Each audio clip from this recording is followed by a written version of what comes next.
Hai semua, jumpa lagi dengan saya. Dalam pembahasan kali ini kita akan membahas mengenai Microsoft Word dengan detailnya membuat referensi dan daftar pustaka secara otomatis. Baik, dalam pembahasan kali ini kita akan melakukan pembuatan referensi dan daftar pustaka secara otomatis. Sebelum itu hal yang perlu dilakukan adalah pertama mempersiapkan kerangka dokumen, yang kedua jurnal atau buku atau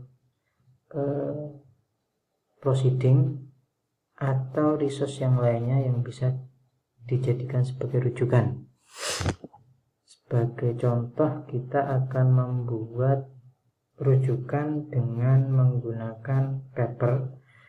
Misalkan kita membahas paper untuk menentukan status pertumbuhan anak menggunakan inferensi Sugeno. Yang pertama itu harus di-download terlebih dahulu.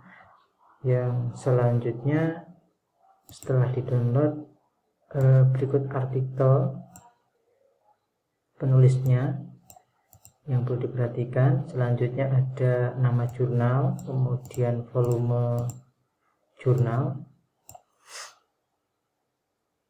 Oke, setelah hal tersebut dipersiapkan, sebagai contoh kita akan melihat jurnal tersebut, kemudian kita review ke dalam tulisan atau penelitian kita.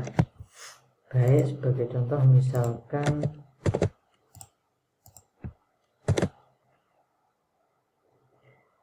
kita merujuk sebagai tinjauan pustaka. Nah, pertama hal yang disarankan adalah setiap satu paper sebisa mungkin dibuat dalam satu paragraf, tidak boleh lebih dari satu. Jadi jika sebuah paper itu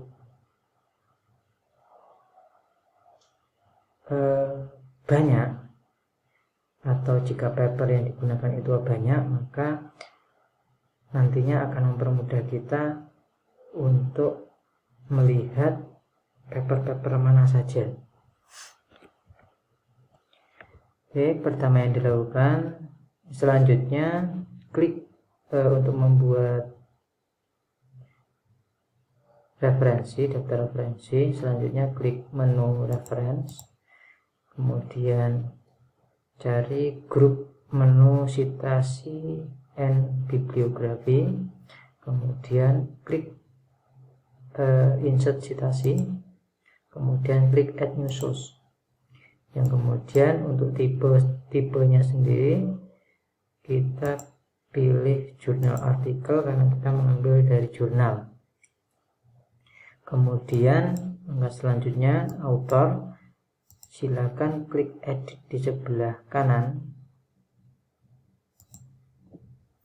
kemudian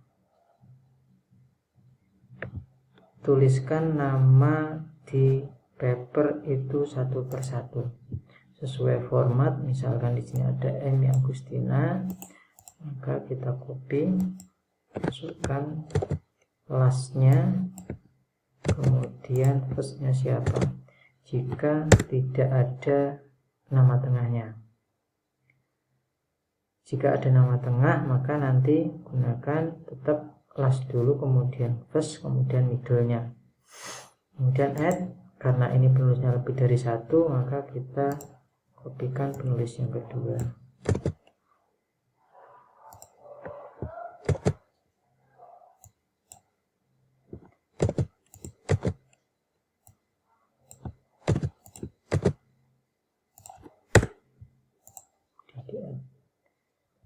Kemudian setelah selesai klik OK. Kemudian titel isikan dengan judul dari sebuah paper.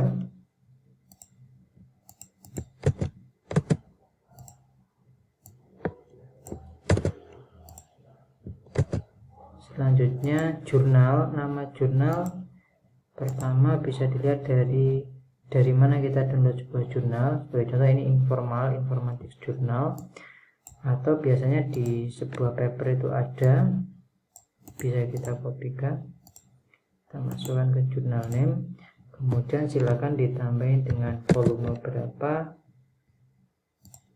Misalnya di sini volume 3 nomor 2. Selanjutnya bisa ditambahkan dengan ISSN-nya.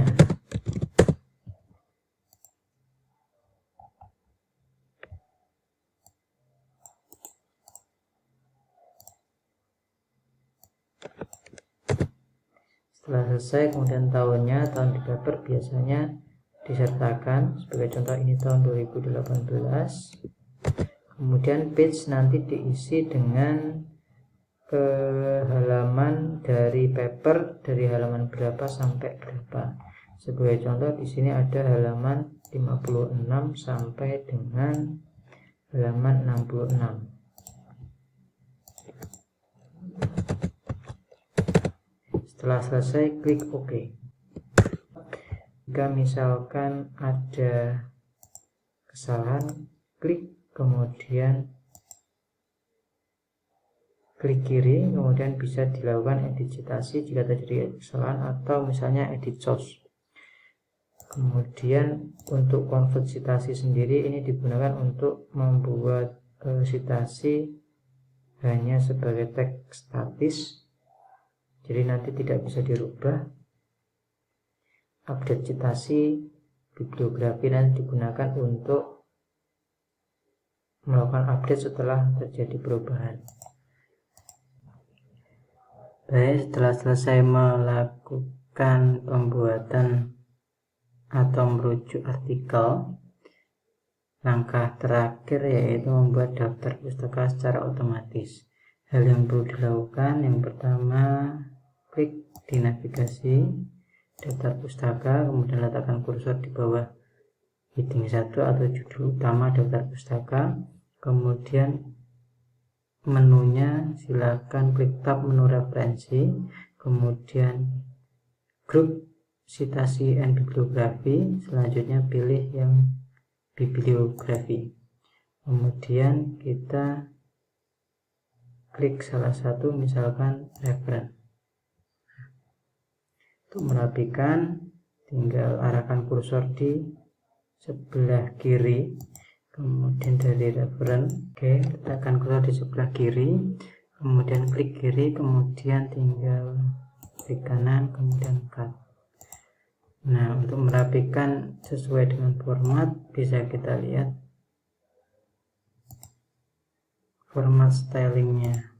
Jika di sini tidak ada, maka klik panah yang di ujung bawah dari style, kemudian cari bibliografi, kemudian silakan dimodifikasi formatnya, misalnya kita rubah dari Times New Roman 12 ratanya kanan kiri. Oke, maka secara otomatis akan sesuai format yang kita inginkan. Oke, demikian yang bisa saya sampaikan dalam tutorial pembahasan kali ini. Semoga bermanfaat. Sampai ketemu lagi di tutorial berikutnya.